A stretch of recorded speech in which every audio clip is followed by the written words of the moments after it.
A lot of people seem to think that SEO is just about finding the right keywords, slapping them up on your page, and then going about your day with a top-ranked Google web page. But there's actually a lot more to it than that, and one of the most important things that you can be doing is backlinking. Backlinking is just where you get other sites that are already trusted by Google to add links back to your page. And there's a lot of ways that you can do this. There are a bunch of strategies that work really well, a bunch that don't. But today I want to talk about one strategy that works well, and I'm talking about guest posting. So today I'm going to teach you what a guest post is, how to find those opportunities, how to prospect, and finally how to win with this method. My name's Trent Kennelly. I'm a marketing strategist, and on this channel I talk about all the things that you can do to improve your business through marketing, sales, and analytics. So if that sounds good to you and you're excited, make sure that you like this video, subscribe if you're into it, comment and let me know what your niche is and who you think your biggest prospect is going to be just off the top of your head. And by the way, stay till the end on this one because today I have two different giveaways, not just the one that I normally have, and I want to tell you all about that and how you can take advantage, but that'll be at the end. For now, let's get started. Okay, so what is guest posting? The idea here is that you're posting your unique content on other people's blogs, and those blogs will have links that come back into your site. So it's like a transaction. They get the content, you get the link back to your site.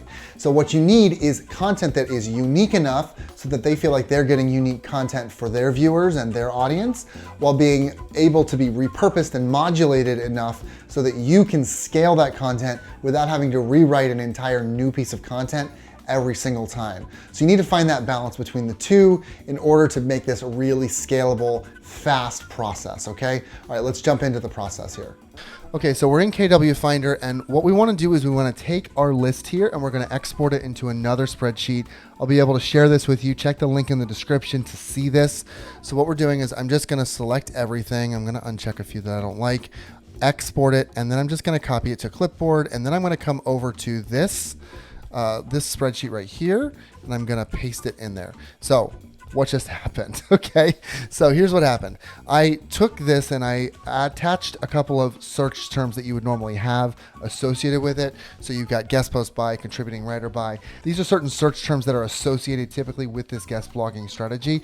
By the way, this came from ClickMinded and Tommy Griffith, this spreadsheet, so I can't take full credit for it, but I do want to point out a few of the changes that I made and some of the important things here. So this sheet is by him, and it's important for you to be able to track the information and be able to quickly search, okay? So you've got best dog food as the keyword on the left, and then queries 1 through 4 are slight variations on it that are designed to help you find the guest blogs, okay? So just moving right along to help you see the rest of what we have on the spreadsheet. This is the tracking sheet. So any information that you can get on these guest blogs when we're doing our searches, you're going to put in here. These here, A through F, you're going to fill out when you're doing your search. And then after you've started prospecting them, you're going to fill out G through I. And I just assumes that you've posted it already. So you're trying to get as much information as you can, including the URL, the page title.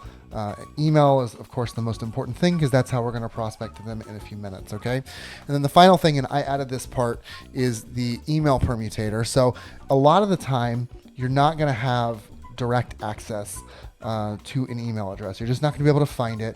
But email addresses have a lot of like typical usages. So there's like 5 to 10 to 50 that you can see that are typically the same. And so what you can do here is you can use this email permutator to give you a bunch of possibilities for the email list. And then the next step would be to go to mailtester.com and just test out those email addresses to see which one of them is working. So for instance, we've got jim@dogfood.com. Maybe let's say I am going to copy that and I'm going to go to mail tester. Now I know this is not going to work, okay? But let's just go to mailtester.com, enter that email address. I am not a robot. Check the address and see you've got invalid domain. So it knows that this is not a good domain. It's not a good email address. It doesn't work. Sometimes the email address will be blocked from being pinged. So, this isn't a foolproof method, but it'll at least get you a little bit closer. Let's go back here and we're going to start with the keyword. So let's go ahead and just take this keyword and we'll just copy it. And then we're going to put it over here. And here we go. So Now I'm just gonna open up a bunch of these. I already opened them up here, but let's just go through them and see what we see. So this first one, this is the first one that came up on the rankings for best dog food plus guest blogging. And it doesn't look like we have a lot of info on this one. I don't see a contact name for the article or anything like that, but we can go ahead and take this URL and let's just put it right in here. And then we're going to take that post title. Oops, wrong one. So then we're going to take that post title. It's just called Guest Post by Toby's Bone. That's pretty boring. But we'll just go ahead and take that, put it up here in this function menu. That way it'll be normal language and you won't have to rechange it later because we're going to use that in the email setup in a few minutes, okay? And so then the next thing is the blog post author, if you can find it. Doesn't look like we're able to find it here. Website name is Wagging Tails Atlanta. So we'll go ahead and put that in there. And then the first name, so we don't have the first name of the author, but we're going to see if we can find somebody to contact here. So let's go ahead and go back to it and let's see if there's anybody in the contact list. So we have an info at. I usually don't like things that are info at or contact forms or anything. That doesn't get you anywhere. So in this situation, you would either use this email permutator that I showed you before, or you would use like hunter.io and that would sort of start to guess the email address. I would give you like a 60% success rate with hunter.io. A lot of people seem to think it's great. I think it's okay. So you'll try and get the contact information. Not a lot of information on this one. So let's go ahead and jump to the next one. And we've got the URL here. So we'll go ahead and plop you in there. And the title is, I'm gonna move you here. Dog food reviews, how helpful are they? Great. And we'll put you in there. So we'll need to change that from all capitals to lowercase a little bit later, but I'm not going to do that right now because I think that's a waste of your time. So let's just keep going. So we've got a guest post by Ben Brown. There we go. We've got an author. So we're just going to put in Ben here, and you'll see why in a few minutes, because when we upload this as a CSV to ActiveCampaign, we want to have the first name separated from the last name. And for this kind of a campaign, we don't really care too much about the last name. Website name is Gracie Lou Shih Tzu. Fantastic name. Email address. Let's see if we can find an email address here. So let's go down to the bottom. There's a contact form again. This tends to happen a lot, so you just kind of got to do your best. So let's go to the contact me and see if we see it there. Looks like we've got one. Gracie at gracieloushitsu.com. Okay, now we have an email address.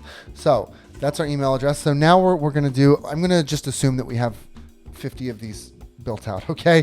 I don't think it's worth your time for me to go through all of this and try and make that work. So now what we're going to do is I'm just going to download this as a CSV file right here. So I've got that. So we're going to come over here to ActiveCampaign. We're going to import, and then I'm just going to import that CSV file. So it's really important here that you have the fields defined. So I'll just show you that really quickly. So you can see here that there are fields that aren't identifiable by ActiveCampaign. We can create those fields because then later when we come into the email phase, then we can make sure that we define those fields as things that we fill in later.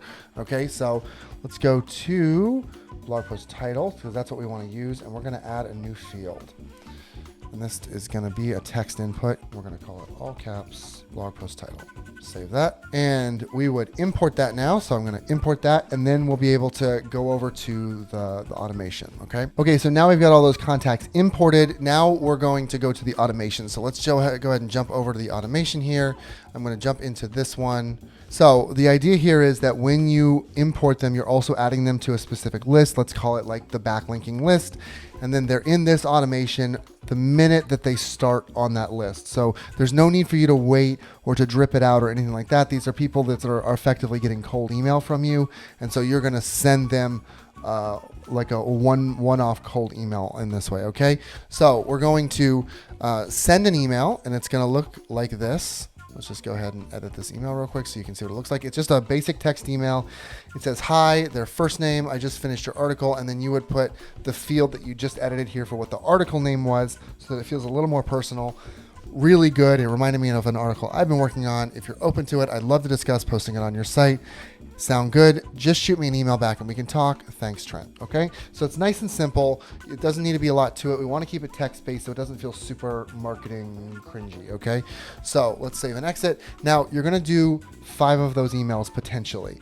But the way that this is going to work is you're going to wait for 48 hours.